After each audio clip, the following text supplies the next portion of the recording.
हौसला बुलंद करो, जीत आपकी होगी। हम आज मैथ का कुछ सिलेक्टेड प्रीवियस क्वेश्चन लेके आए हैं, आप ध्यान से देखिए, आपके लिए बहुत ही ज़्यादा उपयोगी है। पहला क्वेश्चन है x square plus b x plus c बराबर 0 के मूल्य समान है। तो जब मूल्य समान होता है, जब मूल्य समान होता है तो क्या होता है, बी स्क्वायर बराबर होता है प्लस माइनस 4ac के, अर्थात ऑप्शन नंबर 1 सही है। कोई दिक्कत? और एक और यहाँ पर बात जान लीजिए, यदि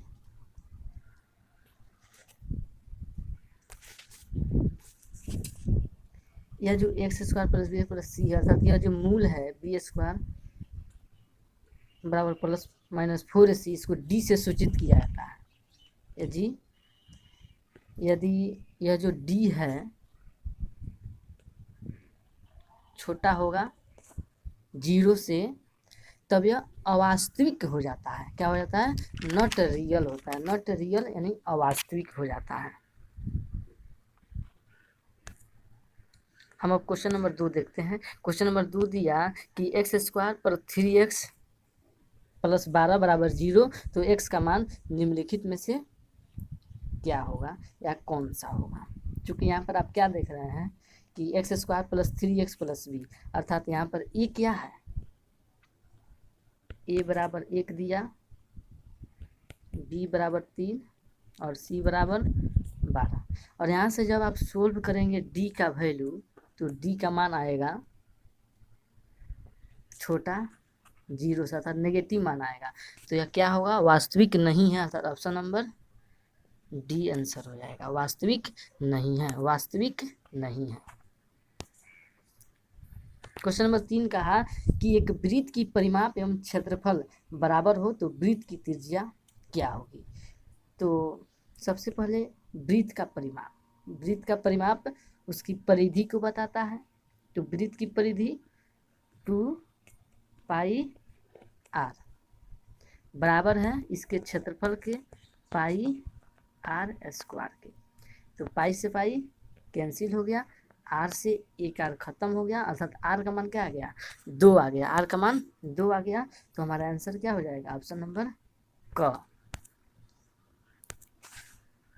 ठीक, अब हम देखेंगे क्वेश्चन नंबर 4। क्वेश्चन नंबर 4 में दिया 2 3 4 5 6 और इसका माध्यिका पूछा। तो आप ध्यान से देखिए,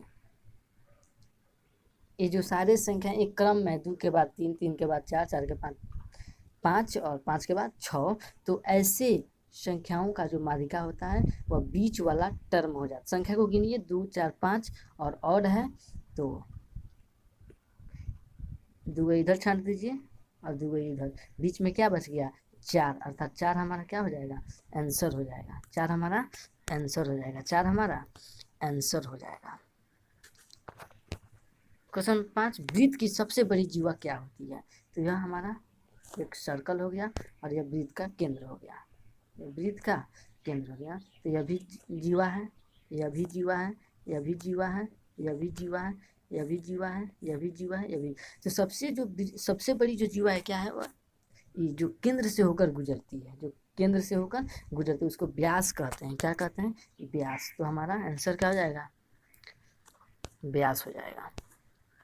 क्वेश्चन नंबर 6, एक्स अक्ष के निर्देशांक है, एक्स अक्ष के निर्देशांक है, तो एक्स अक्ष का निर्देशांक पूछा, यानी वाई अक्ष 0 है। वाई अक्ष क्या है, 0 है। वाई अक्ष क्या है, 0 है। तो देखिए क्या यह होगा, नहीं होगा, यहाँ पर वाई है, यह होगा, नहीं होगा, और यह दोनों में 0 ही 0 है, अर्थात ऑप्शन नंबर का हमारा आंसर हो जाएगा। एक्स अक्ष के निर्देशांक यानी वाई 0 है और एक्स का वैल्यू है, तो अर्थात ऑप्शन नंबर का आंसर हो जाएगा। और यहाँ पर देखिए क्वेश्चन नंबर 7 में दिया कि 2 sin 58 बटा cos 32, 2 sin 58 बटा cos 32 का मान क्या हो गया। तो सबसे पहले आप यहाँ पर ये बात ध्यान दीजिएगा, जो हम बताने जा रहे हैं कि जब भी 2 एंगल दिया रहे ए प्लस बी और उसको ऐड करने पर 90 डिग्री आ जाए, जैसे हमने 58 और 32 को ऐड किया तो 8 2 10 5 3 8 1 9 90 आ गया। तो जब भी दो एंगल हो और उन दोनों एंगल को जोड़ने पर 90 डिग्री आ जाए तो साइन का कॉस हो जाता है, साइन का कॉस हो जाता है। और 58 है तो 90 में से 58 जाएगा, 32 हो जाएगा। अर्थात हम लिखे इसको तो 2 साइन 90 माइनस 32 बटा कॉस 32। और साइन 90 माइनस 32 कॉस 32, कॉस से कॉस खत्म, हमारा 2 आंसर हो जाएगा। कितना आंसर हो जाएगा? 2 आंसर हो जाएगा। ऑप्शन क्या हो जाएगा? घ हो जाएगा। किसी घटनाओं की प्रायिकता का योग होता है, तो संसार में जितने भी प्रोबेबिलिटी है उन सब का योग कितना होता है? तो ये सिर्फ और सिर्फ एक होता है, सिर्फ और सिर्फ एक होता है। और संभव प्रायिकता का मान 1 होता है और असंभव प्रायिकता का मान 0 होता है। कितना होता है? 0 होता है। क्वेश्चन नंबर 9, एक चर में रैखिक समीकरण का व्यापक रूप क्या है? तो लीनियर इक्वेशन क्या है? तो जो एक्स प्लस बी के रूप में हो, एक्स प्लस बी के रूप में हो, उसको लीनियर इक्वेशन कहा जाता है। और यह इसका जो ग्राफ होता है स्ट्रेट लाइन होता है, सरल रेखा होता है। तो हमारा ऑप्शन नंबर जो क है वह सही हो जाएगा। एक्स प्लस बी बराबर 0 के रूप वाले जो भी समीकरण होंगे उसको हम क्या कहेंगे? उसको हम क्या कहेंगे? तो लीनियर इक्वेशन, रैखिक समीकरण कहेंगे। क्वेश्चन नंबर 10, यदि √3 सेक थीटा बराबर 2, तो यहाँ पर थीटा का मान ज्ञात करना है। बहुत इजी क्वेश्चन है। यहाँ पर देखिए, यहाँ पर सेक थीटा बराबर 2/√3 हो जाएगा। और सेक थीटा का अर्थ क्या होता है? कर्ण बटा आधार। तो कर्ण है 2, आधार है √3, अर्थात यह सेक 30 का मान हुआ। तो सेक से सेक खत्म हो गया, थीटा का मान क्या आ गया? 30 आ गया। थीटा का मान 30, अर्थात ऑप्शन नंबर ख आंसर हो जाएगा। चलिए क्वेश्चन नंबर 11 देखते हैं। कह रहा है कि दो समरूप त्रिभुजों के क्षेत्रफलों का अनुपात उनकी संगत भुजाओं के डैश के अनुपात के बराबर है। यहाँ पर ध्यान दीजिएगा, जैसे दो त्रिभुज हम ले लेते हैं, ए बी सी और पी क्यू आर। ठीक, तो हम यहाँ पर देखेंगे कि area of A B C बटा area of P Q R यह बराबर होता है त्रिभुज के किन्हीं एक साइड का जो भुजा है उन दोनों भुजाओं के वर्ग के, यानी ए बी का स्क्वायर बटा पी क्यू का स्क्वायर, ए बी का स्क्वायर बटा पी क्यू का स्क्वायर। तो हम यहाँ पर आंसर क्या देंगे कि दो समरूप त्रिभुजों के क्षेत्रफलों का अनुपात उनकी संगत भुजाओं के वर्ग के अनुपात के बराबर होता है, वर्ग के अनुपात के बराबर होता है। क्वेश्चन नंबर 12 देखेंगे। क्वेश्चन नंबर 12 में कहा 1 2 3 4 5 के माध्य क्या है? तो यहाँ पर जब भी रेगुलर संख्या आ जाए या उनके बीच का डिफरेंस समान हो तो बीच वाला जो टर्म होता है वह माध्य का मान देता है। तो यहाँ पर बीच वाला कौन सा संख्या है? 3 है, और यह 3 ही हमारा आंसर हो जाएगा। अब यहाँ पर फिर देखिए, लिखा साइन 50 प्लस कॉस 40 बराबर 2 कॉस वाट। तो यहाँ पर देखिए साइन 50 है, 50 प्लस 40 90 हो गया, यानी साइन को हम कॉस 40 लिख सकते हैं। साइन को क्या लिख सकते हैं? कॉस 40, अर्थात 2 कॉस 40 डिग्री, 2 कॉस 40 डिग्री। तो यहाँ पर सिंपली हम लिखेंगे 40, क्या लिखेंगे? 40 डिग्री, आंसर हो जाएगा।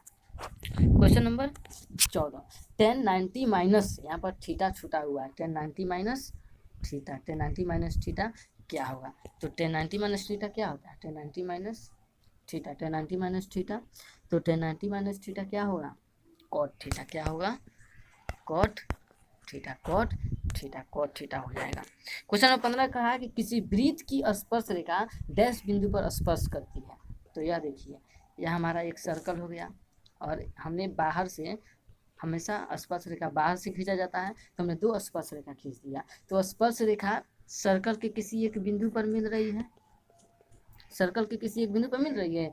तो किसी वृत्त की स्पर्श रेखा क्या होती है? एक बिंदु पर स्पर्श रेखा होती है। कितने बिंदु पर? एक बिंदु पर, सिर्फ और सिर्फ एक बिंदु पर। इस प्रकार से हम अनगिनत, एक वृत्त पर कितना है स्पर्श रेखा खींचा जा सकता है? तो अनगिनत स्पर्श रेखा खींचा जा सकता है, क्योंकि जो सर्कल होता है वो बहुत सारे बिंदुओं से मिलकर बना होता है। क्वेश्चन नंबर 16 कहा कि एपी का सार बंतर धनात्मक, ऋणात्मक या धनात्मक भी हो सकता है, ऋणात्मक भी हो सकता है और शून्य भी हो सकता है। क्या हो सकता है? शून्य भी हो सकता है। क्वेश्चन नंबर 17 रैखिक समीकरण का आलेख क्या होता है? तो हमने पहले ही बताया था, रैखिक समीकरण का आलेख लीनियर यानी स्ट्रेट लाइन होता है। बी स्क्वायर माइनस 4ac को डैश कहा जाता है। बी स्क्वायर माइनस 4ac को क्या कहा जाता है? तो विविक्तर, विविक्तर कहा जाता है, जिसे डी से सूचित किया जाता है। इसको विविक्तर कहा जाता है, विविक्तर कहा जाता है, विविक्तर,